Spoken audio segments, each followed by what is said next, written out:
नमस्कार विद्यार्थी मित्रांनो, मी आदित्य गवळी स्वागत करतो आपलं टुवर्ड्स ॲग्रिकल्चर या आपल्या यूट्यूब चॅनलमध्ये. मित्रांनो, शेतीला तंत्रज्ञानाची जोड देणारी पदवी म्हणजे BSc ऑनर्स ॲग्रिकल्चर.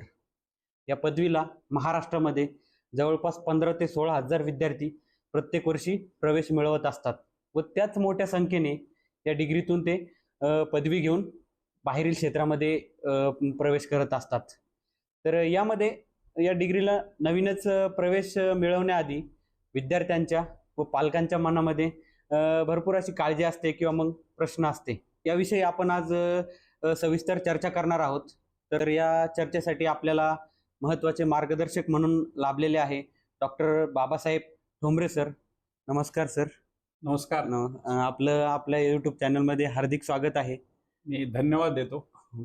तर मित्रांनो, सरांबद्दल जर सांगायचं झालं तर सर सध्या कृषी महाविद्यालय लातूर या ठिकाणी सहयोगी अधिष्ठाता तथा प्राचार्य या पदावरती कार्यरत आहे. त्यानंतर सर देशी गोवंश या संशोधनामध्ये जागतिक दर्जाचे संशोधक सुद्धा आहे. त्यानंतर सरांनी जवळपास 11 आचार्य पदवीच्या विद्यार्थ्यांना मार्गदर्शन केलेले आहे. त्यानंतर 44 पदव्युत्तर विद्यार्थ्यांचे सरांनी मार्गदर्शक म्हणून काम केलेले आहे. सरांना यामध्ये सरांच्या कार्याबद्दल वेगवेगळ्या पुरस्कारांनी सन्मानित करण्यात आलेलं आहे. यामध्ये जर सांगायचं झालं तर sir best programme officer of NSS या महाराष्ट्र शासनाच्या पुरस्काराने सुद्धा सन्मानित करण्यात आलेले आहे.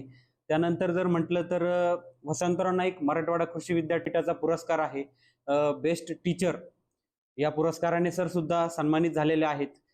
त्यानंतर जर बघितलं आपण तर लाईफ टाईम अचिव्हमेंट अवॉर्ड या पुरस्काराने सर सुद्धा सन्मानित झालेले आहे. त्यानंतर सुंदरलाल बहुगुणा अवॉर्ड आणि राधाकृष्ण उत्कृष्ट शिक्षक असे पुरस्कार सुद्धा सरांनी भूषवलेले आहेत.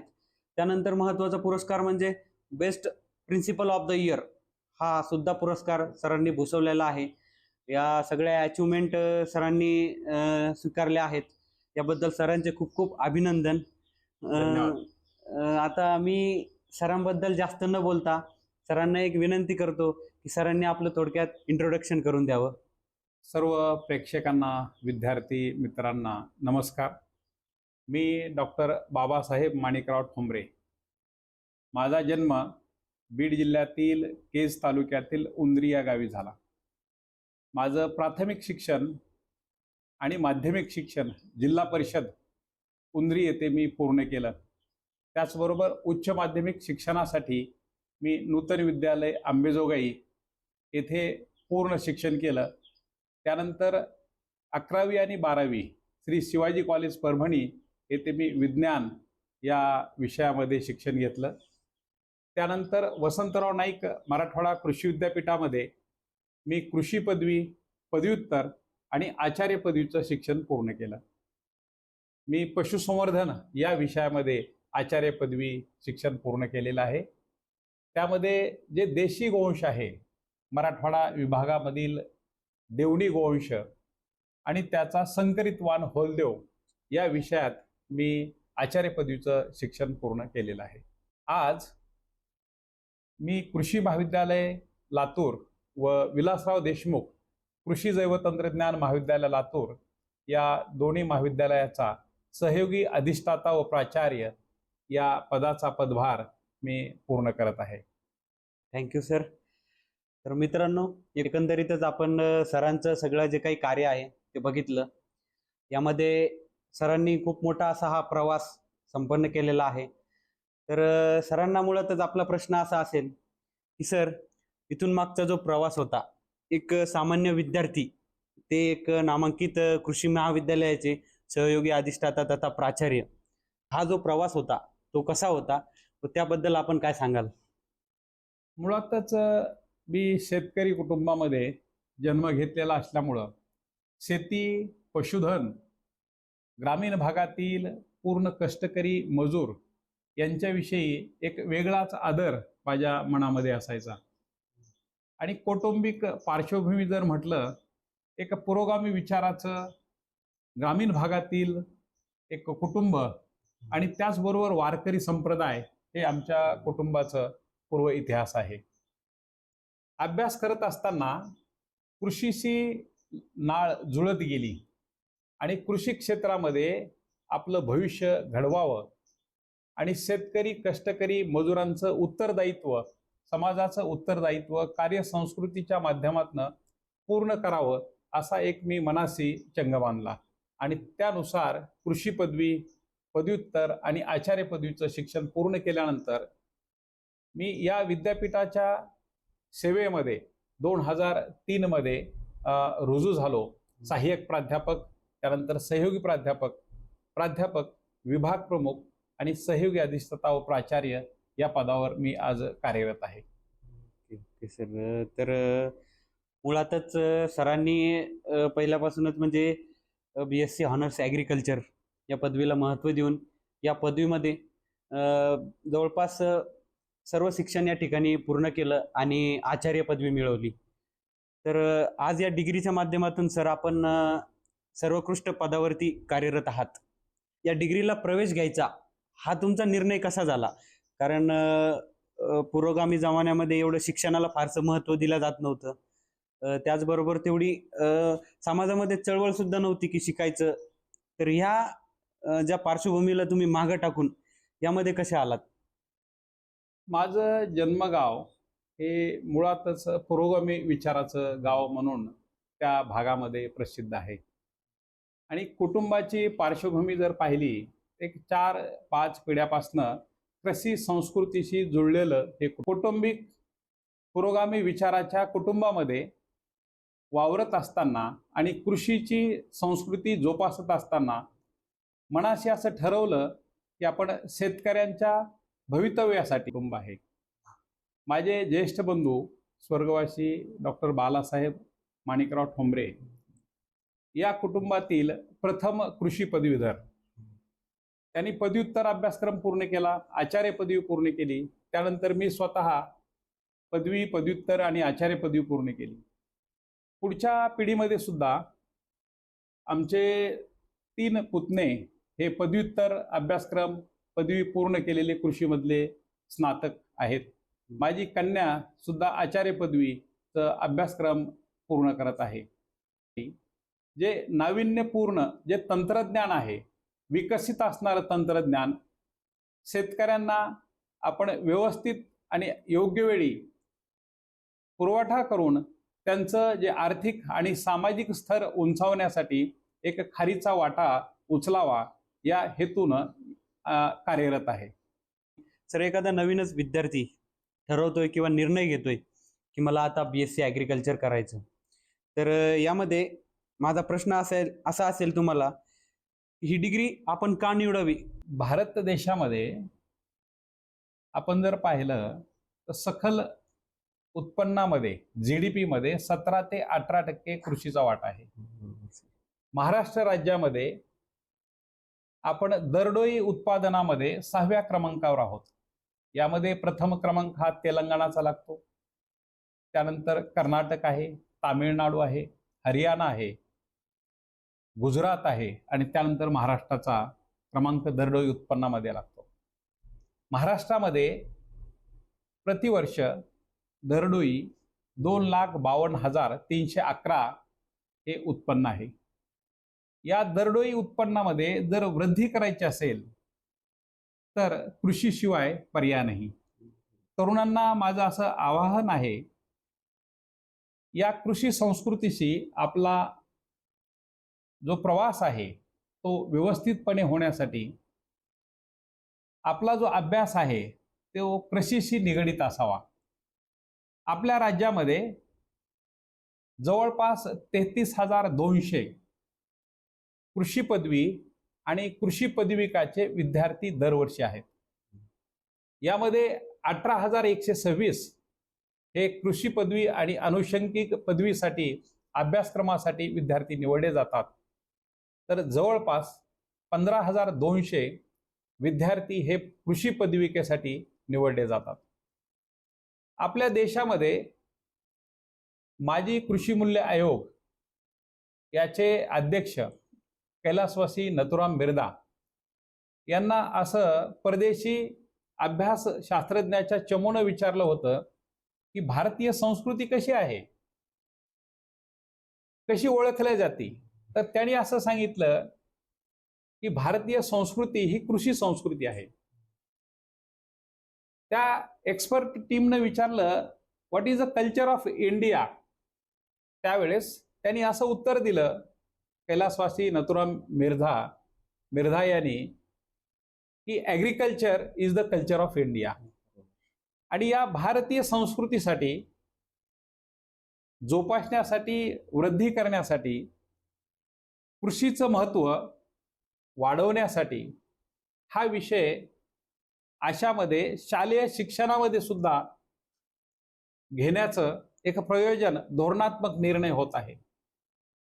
हा धोरणात्मक निर्णय घेत असताना शासन असेल, प्रशासन असेल, कृषीचे शास्त्रज्ञ असतील, शेतकरी केंद्रबिंदू धरून आणि ग्रामीण युवक केंद्रबिंदू धरून या कृषी विषयाचा जो अभ्यासक्रमामध्ये, प्राथमिक शिक्षणामध्ये जो अंतर्भाव करण्यात येणार आहे तो महत्त्वाचा राहणार आहे. मी तरुणांना सांगू इच्छितो की आपण कृषी पदवी झाल्यानंतर, अभ्यास पूर्ण झाल्यानंतर पदव्युत्तर अभ्यासक्रम पूर्ण करावा. आचार्य पदवीसाठी आपण पात्र असावं. पण हे करत असताना ज्या सेवा आहेत त्या सेवा शेतकऱ्यांपर्यंत पोहोचणं तेवढंच महत्त्वाचं आहे. कृषी पदवीधरांचं योगदान हे शेतकऱ्यांच्या हितासाठी असणं महत्त्वाचं आहे. कारण जोपर्यंत आपण शेतकऱ्यांचा आर्थिक स्तर उंचावणार नाहीत तोपर्यंत शेतकरी स्वावलंबी होणार नाही. आणि कृषी हा भारतीय सखल उत्पन्नाचा एक कणा आहे. GDPचा कणा जर असेल तो कृषी आहे. कृषी संस्कृतीपासनं आपण दूर जाऊ शकत नाहीत. विकास साधायचा असेल तर कृषी संस्कृती संवर्धित करणं, त्यामध्ये वृद्धी करणं, अंतर्भाव करणं महत्त्वाचं आहे. ओके सर, सरांनी आत्ताच सांगितलं की agriculture is the culture of our country. यामध्येच आम्हाला सुद्धा फार अभिमान वाटतोय की हे जे आपलं कल्चर आहे ते कल्चरसुद्धा आम्ही शिकतोय, ही डिग्री आम्ही सध्या घेतोय. तर मुळातच सर ही डिग्री आपल्याला, आपण बऱ्याच ठिकाणी ऐकतो किंवा बऱ्याच ठिकाणी आपल्याला सांगितलं जातं की ही डिग्री आपल्याला माणूस बनवायला मदत करते, ही डिग्री आपल्याला माणूस बनवते. ते कसं व त्याबद्दल काय सांगाल आपण? असं म्हणतात, व्हर्च्यू कॅन बी टॉट. सद्गुण हे शिकवले जातात. पण आपण कृषी संस्कृतीशी जर नातं पाहिलं तर खरे सद्गुण हे कृषी अभ्यासक्रमामध्ये विद्यार्थ्यामध्ये बिंबवले जातात. आणि विद्यार्थ्यांमध्ये हे जर सद्गुण बिंबवले, विद्यार्थ्यांनी अभ्यासामध्ये तन मन धन लावून दैनंदिन अभ्यासामध्ये सातत्य ठेवलं, नियमित अभ्यास केला तर त्यांचं त्याच्यामध्ये भलं आहेच. पण त्याचबरोबर खरं समाधान कुठं आहे की आपल्या कुटुंबाला, आपल्या भागाला, आपल्या प्रांताला, आपल्या देशाला उत्पन्न वृद्धीमध्ये ज्यावेळेस आपण आपला वाटा नोंदवूत त्यावेळेस खरं समाधान मिळेल. आणि त्यामुळं संपूर्ण माणूस होण्यासाठी कृषी पदवीधर हा सर्वात योग्य असा पदवीधर आहे, असं माझं ठाम मत आहे. तर या पदवीबद्दल आपण हे सर्व बघितलंच. तर ही डिग्री म्हणजे एकंदरीतच शेती क्षेत्राशी रिलेटेड डिग्री आहे.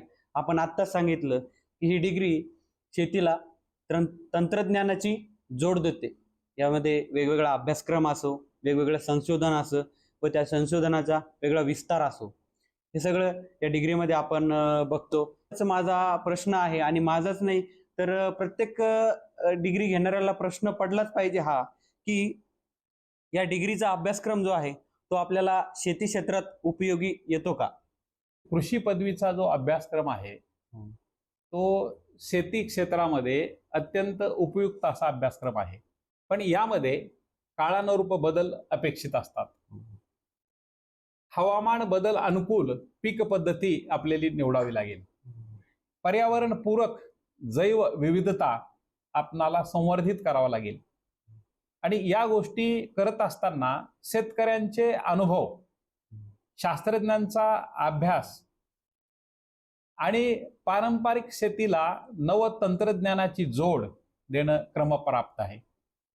यामध्ये अलीकडे कृत्रिम बुद्धिमत्ता याचा सुद्धा अवलंब कृषीच्या विकासामध्ये आपण पाहत आहोत. आपणाला माहिती आहे की वसंतराव नाईक मराठवाडा कृषी विद्यापीठाचे सन्माननीय कुलगुरू महोदय प्राध्यापक डॉक्टर इंद्रमणी सर हे राष्ट्रीय स्तरावरील द्रोण तंत्रज्ञान समितीचे अध्यक्ष आहेत. आणि द्रोण तंत्रज्ञान हे शेतकऱ्याच्या बांधाच्या आत पोहोचण्यासाठी जे योगदान शास्त्रज्ञांनी दिलेलं आहे, त्या योगदानामध्ये प्राध्यापक डॉक्टर इंद्रमणी सर यांचा सिंहाचा वाटा आहे. हे कृषी पदवीच्या शिक्षणामध्ये वसंतराव नाईक मराठवाडा कृषी विद्यापीठामध्ये संचालक शिक्षण डॉक्टर खोडके सर यांचं मार्गदर्शन सर्व प्राध्यापक विद्यार्थी यांना मिळत आहे. मी विद्यार्थ्यांना सांगू इच्छितो की आपला विकास साधण्यासाठी आपण कृषी पदवी निवडावी, असं मला एक प्रामाणिकपणे वाटतंय. ओके सर, आपण सगळ्यांनी आत्ताच बघितलं की आणि आत्ताच ऐकलं की सरांनी जवळपास बऱ्याच विद्यार्थ्यांचे मार्गदर्शक म्हणून काम केलेलं आहे. आणि नुसतं मार्गदर्शकच नाही, कारण सरांच्या ज्या काही मागील सेवेमध्ये, प्राचार्य असण्याच्या पूर्वीच्या सेवेमध्ये आपण बऱ्याच विद्यार्थ्यांना या ठिकाणी गायडन्स म्हणून सुद्धा काम केलं असेल, टीचिंग म्हणून सुद्धा काम केलं असेल.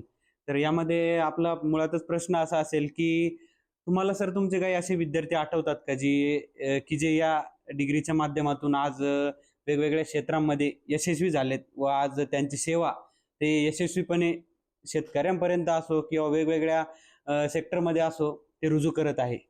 विद्यार्थी अभ्यास करत असताना त्यांच्याकडे असणारे अंगभूत जे गुण आहेत, त्या अंगभूत गुणाला या कृषी तंत्रज्ञानाची जोड देऊन अभ्यासक्रम पूर्ण केल्यानंतर एक चांगल्या पदावर ते विद्यार्थी कार्यरत आहेत. शेतकरी पशुपालक म्हणून, गोपालक म्हणून सुद्धा काही विद्यार्थी नावारूपास आलेले आहेत. लोकप्रतिनिधी म्हणून शासनामध्ये चांगल्या दर्जाचे काम केलेले काही विद्यार्थी आहेत. शासन आणि प्रशासनामध्ये सुद्धा मंत्रालयामध्ये कृषी क्षेत्राशी निगडित आणि त्याला अनुषंगिक सर्व क्षेत्रामध्ये प्रशासनामध्ये एक चांगल्या दर्जाचं योगदान हे कृषीचे स्नातक देत आहेत. मला खात्री आहे भविष्यामध्ये दरडोई उत्पन्न महाराष्ट्राचं, आपल्या भागाचं आणि देशाचं वृद्धी करण्यासाठी कृषीचा पदवीधर हे अग्रभागी असेल. मित्रांनो, आपण बघतच आहे की ॲग्रिकल्चर म्हणजे शेती हे आपलं देशाचं कल्चर आहे. आणि आपण आत्ताच बघितलं की भारत हा कृषीप्रधान देश आहे. कृषीप्रधान म्हणजेच की ॲग्रिकल्चर सोडून बाकीचे जेवढे काही सेक्टर आहे ते सेक्टर यामध्ये रन होतात. या प्रत्येक सेक्टरला ॲग्रिकल्चर या सेक्टरकडून, शेती या विभागाकडून रॉ मटेरियल जातं. त्या रॉ मटेरियलवर प्रोसेसिंग करून त्यापासून वेगवेगळे घटक तयार होतात. तर माझा मुळातच सरांना असा प्रश्न असेल की सर, ॲग्रिकल्चर या सेक्टरमध्ये भरपूर अशा करिअर संधी आहेत. यामध्ये तुमच्या अनुभवानुसार विद्यार्थ्यांनी कोणतं सेक्टर निवडावं व कोणत्या विभागामध्ये आपली जी करिअर आहे ते घडवावं? विद्यार्थ्यांना एक आवाहन आहे की त्यांनी जे ज्ञान अवगत केलेलं आहे ते ज्ञान भविष्यामध्ये त्याचा योग्य वापर करून आपला विकास, आपल्या देशाचा विकास साधावा. कृषीमध्ये जो कच्चा माल आहे, कच्च्या मालावर प्रक्रिया करून त्याचं मूल्यवर्धन करून ते ग्राहकापर्यंत पोहोचणं महत्वाचं आहे. त्याचबरोबर आपण जर पशुधन चांगल्या दर्जाचं सांभाळलं, दूध हा एक भाग आहेच, पण दुधापासून सुद्धा मूल्यवृद्धी करून वेगवेगळे पदार्थ निर्मिती केली जाते. त्याचबरोबर पशुपालनाबरोबरच रेशीम उद्योग असेल, मत्स्य व्यवसाय असेल, अलीकडच्या काळामध्ये कृषी पर्यटन याला सुद्धा भरपूर मोठा वाव आहे. तर तरुणांनी त्यांच्या आवडीचं क्षेत्र निवडून कौशल्य धारदार करून त्यामध्ये पारंगत होऊन देशाच्या विकासामध्ये खारीचा वाटा उचलावा असं माझं प्रत्येक तरुणाला आवाहन आहे. Okay sir. तर प्रत्येक स्नातकाने, कृषीधारकाने या पदवीमध्ये म्हणजे सरांनी असं आवडीचं उत्तर दिलं आहे की प्रत्येकाने आपापल्या आवडीनुसार यामध्ये काम करावं, कारण प्रत्येकाची आवड वेगळी असते. यानुसार आपण या ठिकाणी काम केलं पाहिजे. तर या डिग्रीमध्ये सर प्रत्येक वर्षी नवनवीन विद्यार्थी या ठिकाणी प्रवेश मिळवत असतात. तर तुमच्या अनुभवानुसार या डिग्रीमध्ये विद्यार्थ्यांनी काय उद्देश ठेवून प्रवेश मिळवला पाहिजे किंवा काय उद्देश ठेवून ही डिग्री संपन्न केली पाहिजे? त्या कृषी पदवीमध्ये अभ्यासक्रम निवडल्यानंतर, प्रवेश घेतल्यानंतर हे जे विद्यार्थी आहेत ते ग्रामीण पार्श्वभूमीचे आहेत आणि ग्रामीण पार्श्वभूमीतून आलेला विद्यार्थी हा शुद्ध हेतूनं आणि प्रामाणिकपणे ज्ञान अर्जन करतो आणि ते ज्ञान अर्जन करत असताना त्यानं बौद्धिक बरोबरच प्रात्यक्षिक सुद्धा 100% मन लावून करणं महत्वाचं आहे. आणि मला खात्री आहे की ग्रामीण संस्कृतीशी जुळलेले सर्व विद्यार्थी विद्यार्थिनी याच्यामध्ये कृषी पदवीमध्ये ज्ञान घेऊन पारंगत होतील आणि देशहितासाठी एक प्रामाणिक सैनिक म्हणून कार्य करतील याची मला खात्री वाटते. Okay sir. तर आपण या जे काही विद्यार्थी पालक असेल त्यांना या डिग्रीबद्दल फारशी काळजी वाटते. तर या इंटरव्ह्यूच्या माध्यमातून, या मार्गदर्शनाच्या माध्यमातून मला असं वाटतं की आपले प्रश्न जे काय आहे ते सुटण्यासाठी एक मदत होईल. तर जाता जाता सरांना आपला प्रश्न असा असेल की जे नवतरुण किंवा नव विद्यार्थी या डिग्रीमध्ये येत आहेत किंवा पालक आपल्या विद्यार्थ्यांना या डिग्रीबद्दल प्रोत्साहन करत आहेत, तर त्यांना आपण काय आव्हान कराल या डिग्रीमध्ये येण्यासाठी? या पदवीचं अभ्यासक्रम पूर्ण करण्यासाठी मी विद्यार्थ्यांना आणि ग्रामीण पालकांना आवाहन करू इच्छितो की आपलं भविष्य घडवण्यासाठी, स्वावलंबी होण्यासाठी आणि देशातल्या प्रत्येक नागरिकाचं दरडोई उत्पन्न वाढीसाठी आपण कृषी पदवीधरचा अभ्यासक्रम निवडावा आणि यातून आपल्या देशाच्या कल्याणाच्या प्रती एक पाईक होण्यासाठी प्रामाणिकपणे एक प्रामाणिक सैनिक म्हणून काम करावं. तर मित्रांनो, सरांनी जो काही महत्त्वाचा वेळ आहे, कारण आता सर मोठ्या पदावर कार्यरत असताना सरांवर अनेक जबाबदाऱ्या आहेत. त्या सगळ्या जबाबदाऱ्यांमधून एक विद्यार्थ्यांपर्यंत, एक पालकांपर्यंत येण्याचं काम जे सरांनी आपल्या माध्यमातून केलं आहे त्याबद्दल मी सरांचा खूप खूप आभारी आहे. कारण सरांनी आज जो काही आपल्याला वेळ दिला आहे तो वेळ सरांचा स्वतःचा नसून या कृषी क्षेत्रात कृषी महाविद्यालयाचा सुद्धा हा वेळ आहे. तर हा वेळ आपल्याला सरांनी देण्याचे काम केलं आहे, त्याबद्दल मी सरांना खूप खूप धन्यवाद देतो. धन्यवाद सर. धन्यवाद.